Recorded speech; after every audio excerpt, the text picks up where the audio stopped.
जय हिंद साथियों, मैं शशिकांत मिश्रा। नए वीडियो में आप सभी का स्वागत है। बीते शुक्रवार को कुशीनगर जनपद के कुबेर स्थान थाना अंतर्गत सेमरा हरदो एक गांव है। वहां पे एक युवक जो है उत्कर्ष सिंह, उनकी है उत्कर्ष पाल सिंह, इनकी हत्या कर दी जाती है। निर्मम तरीके से हत्या कर दी जाती है। ऐसी हत्या जो रूह कांप जाए देख के। उनके कान काट लिया जाता है, जो आंखें निकाल ली जाती हैं फरसे से या अन्य धारदार हथियार से। कुछ लोग होते हैं उनके नृशंस हत्या कर देते हैं। खैर, पुलिस तक सूचना पहुंचती है, पुलिस तत्काल कार्रवाई में जुट जाती है, कुछ लोगों को गिरफ्तार भी करती है और ये लोग पूछताछ अभी पुलिस द्वारा किया जा रहा है। आगे की जो भी कार्रवाई है पुलिस द्वारा संपादित की जा रही है। मामला इसीलिए हाईलाइटेड है क्योंकि हत्या का जो प्रकार करने का जो तरीका है या जो प्रकार है वो बेहद बहुत ज़्यादा हृदय विदारक है और बहुत क्रूरता के साथ इस प्रकार की हत्या की गई है, जो सभी को सोचने पे विवश कर जाता है। काफ़ी प्रतिष्ठित व्यक्ति भी हैं जनपद में, और जब किसी संघ के बड़े पदाधिकारी के बेटे की अगर जो हत्या होती है तो ये बिल्कुल एक सोचने वाली बात है, समझने वाली बात है और विस्तृत एक जांच का विषय है जो पुलिस द्वारा किया जा रहा है। तमाम समाचार चैनलों के माध्यम से मीडिया द्वारा तरह तरह की बातें की जा रही हैं कि हत्या का जो भी कारण है ये तो जांच का विषय है, पुलिस कर रही है। लेकिन जहां तक मैं अपने अनुभव से आपको बता रहा हूं कि देखिए, इस प्रकार की जो क्रूरता होती है दो तीन चीज़ों में की जाती है। या तो पुरानी ज़मीनी रंजिश हो, या तो पुराना कोई दुश्मनी हो, उसमें इस प्रकार की हत्या की जाती है, या तो प्रेम प्रसंग का कोई मामला हो, उसमें इस प्रकार की क्रूरता के साथ हत्या की जाती है। अब क्रूरता का स्तर इससे डिसाइड होता है कि जो नफ़रत है वो कितने अंदर तक फैली हुई है, कितना गहरी तक फैली हुई है। तो इससे डिसाइड होता है कि क्रूरता किस प्रकार से की जाती है। अगर नॉर्मल अगर जो थोड़ा बहुत अगर जो किसी से दुश्मनी हो या कुछ भी हो, तो इस प्रकार से कोई क्रूरता के साथ किसी की हत्या नहीं करता है। वो तभी करता है जब उसके अंदर उस व्यक्ति के प्रति बहुत ज़्यादा नफ़रत है, बहुत ज़्यादा मानसिक रूप से वो कुंठित है, इतना ज़्यादा नफ़रत भरा पड़ा है कि वो चाहता है कि इसको कब मैं पा जाऊँ और कब इसकी जान ले लूँ।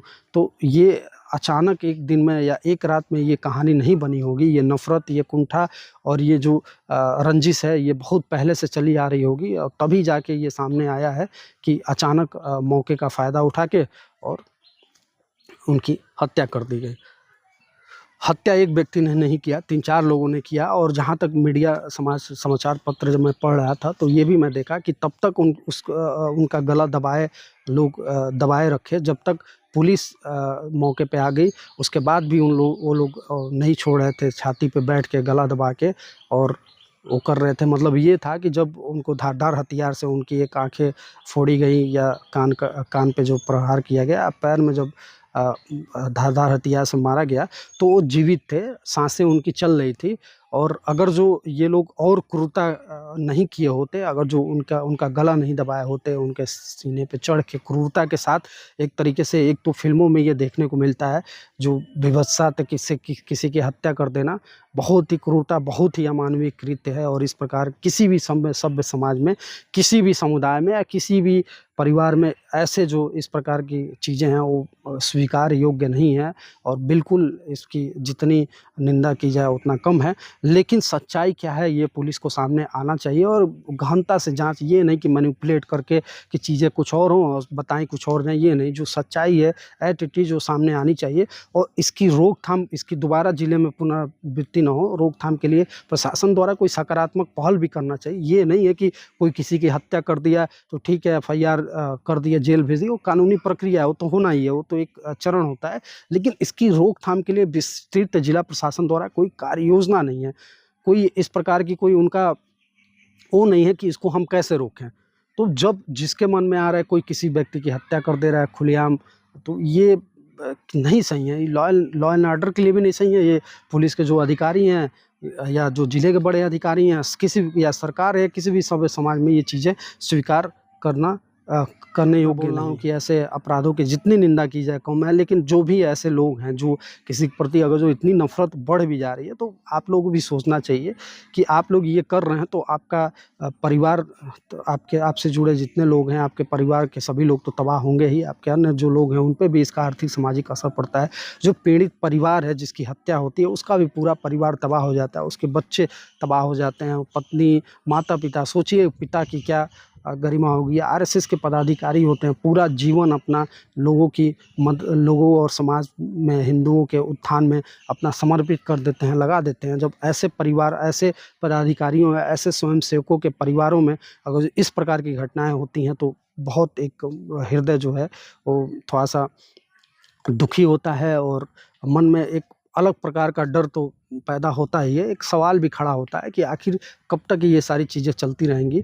समाज क्यों नहीं बेहतर हो रहा है? और जो इस प्रकार की नफ़रत है, इसको कम करने के लिए जो जिला प्रशासन है उसका, पुलिस, सरकार और जो तमाम ज़िले में जो संगठनें हैं, जो एनजीओज़ हैं, जो इन सब विभिन्न सामाजिक मुद्दों पे काम करती हैं, तो उनको भी कोई सकारात्मक पहल बोल रहा हूँ कि जो भी ये घटना हुआ है, इसकी जितनी निंदा की जाए कम है। लेकिन कुशीनगर पुलिस और प्रशासन को जो भी घटना के स्पष्ट जो कारण रहे हैं, जो भी ये नफ़रत का जो भी इस प्रकार का नफ़रत फैला हुआ है, इस प्रकार की जो मानसिकता आई है, जो एक दिन जो उत्कर्ष की जान ले ली, तो इसके तह तक जाना भी ज़रूरी है। और जो चीज़ें हैं बिना किसी मैनिपुलेट किए, बिना किसी प्रकार का उसमें चीज़ें किए, जो सच्चाई है एट लीस्ट समाज के बीच में आना चाहिए। और मैं बताया 3 ही कारण हो सकते हैं, या तो हो सकता है पुरानी ज़मीनी रंजिश का कोई मामला हो, या पुरानी कोई दुश्मनी हो, या प्रेम प्रसंग का मामला हो। इन तीनों में से आप देखेंगे सामने आएगा, तीनों में से कोई ना कोई बात होगी।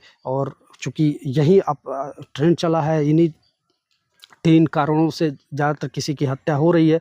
चूँकि दुश्मनी मैं इसलिए बोला कि दुश्मनी किसी प्रकार का हो सकता है, वो पैसे को लेके हो सकता है, किसी बात को लेके हो सकता है। प्रेम प्रसंग नया ट्रेंड चला है कि कुछ सालों से देखा जा रहा है कि इसमें जो है ज़्यादातर हत्याएँ हो रही हैं। ज़मीनी रंजिश तो कुशीनगर पहले नंबर पे है और पूरे उत्तर प्रदेश में यहाँ पे आए दिन हर कोई ऐसा हफ्ता नहीं है जिसमें ज़मीनी रंजिश में किसी की जान ना जाए। लेकिन फिर भी जिला प्रशासन इसकी रोकथाम में पूरी तरीके से फ़ेल हो चुका है। कुशीनगर पुलिस इसकी रोकथाम में पूरी तरीके से फ़ेल हो चुकी है। पुलिस एक्टिव है, ठीक है, घटनाएँ होने के बाद से तो आरोपियों को पकड़ के जेल भेज दे रही है, लेकिन पुलिस का काम केवल लॉ एंड ऑर्डर मेंटेन करना नहीं होता है। अपराध का जो ग्राफ है उसमें कमी है, जो तरीका है, जो भी ऐसी चीज़ें आ रही हैं उसमें कमी लाने के लिए पुलिस को भी, जो सामाजिक संगठन है उसको मिल बैठ के कोई चर्चा करना चाहिए, सकारात्मक कोई कदम उठाना चाहिए, कोई पहल करना चाहिए, जो देखने को नहीं मिल रहा है। केवल ठीक है अपना काम कर के आप निकल जाएँगे वो तो ठीक है, लेकिन चीज़ों को रोक नहीं पाएँगे ना। जब इस प्रकार की घटनाएँ आती हैं तो जिलाधिकारी पे भी सवाल उठता है, उनको भी जवाब देना होता है, पुलिस अधीक्षक पे भी सवाल उठता है, उनको भी जवाब देना होता है। कई मामलों में गलती जो होती है पुलिसकर्मियों की नहीं होती है थाने स्तर पे, फिर भी उनको निलंबित करना होता है, विभागीय कार्रवाई होती है, वो झेलना पड़ता है।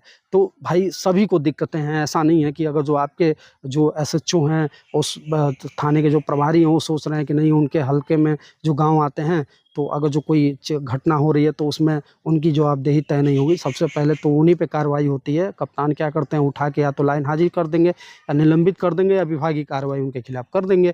कई मामलों में ऐसे लोगों के खिलाफ लापरवाही आती है तो एफआईआर भी दर्ज होती है। तो एक तरीके से आपका भी ऐसा नहीं है कि आप बचे हुए हैं, तो सभी लोग की जवाबदेही है और सभी को मिल के इसकी रोकथाम में प्रयास करना चाहिए। और जो आरएसएस के पदाधिकारी हैं, इनके जो बेटे की हत्या हुई है, सच्चाई जो है सामने आना चाहिए, बिना किसी प्रकार की वो चीज़ें गलत, जो तथ्य हैं वो सही, जो तथ्य है वो सामने आए, गलत किसी प्रकार का कुटरचित तरीके से तथ्यों को ना जोड़ा जाए, ना सामने लाया जाए।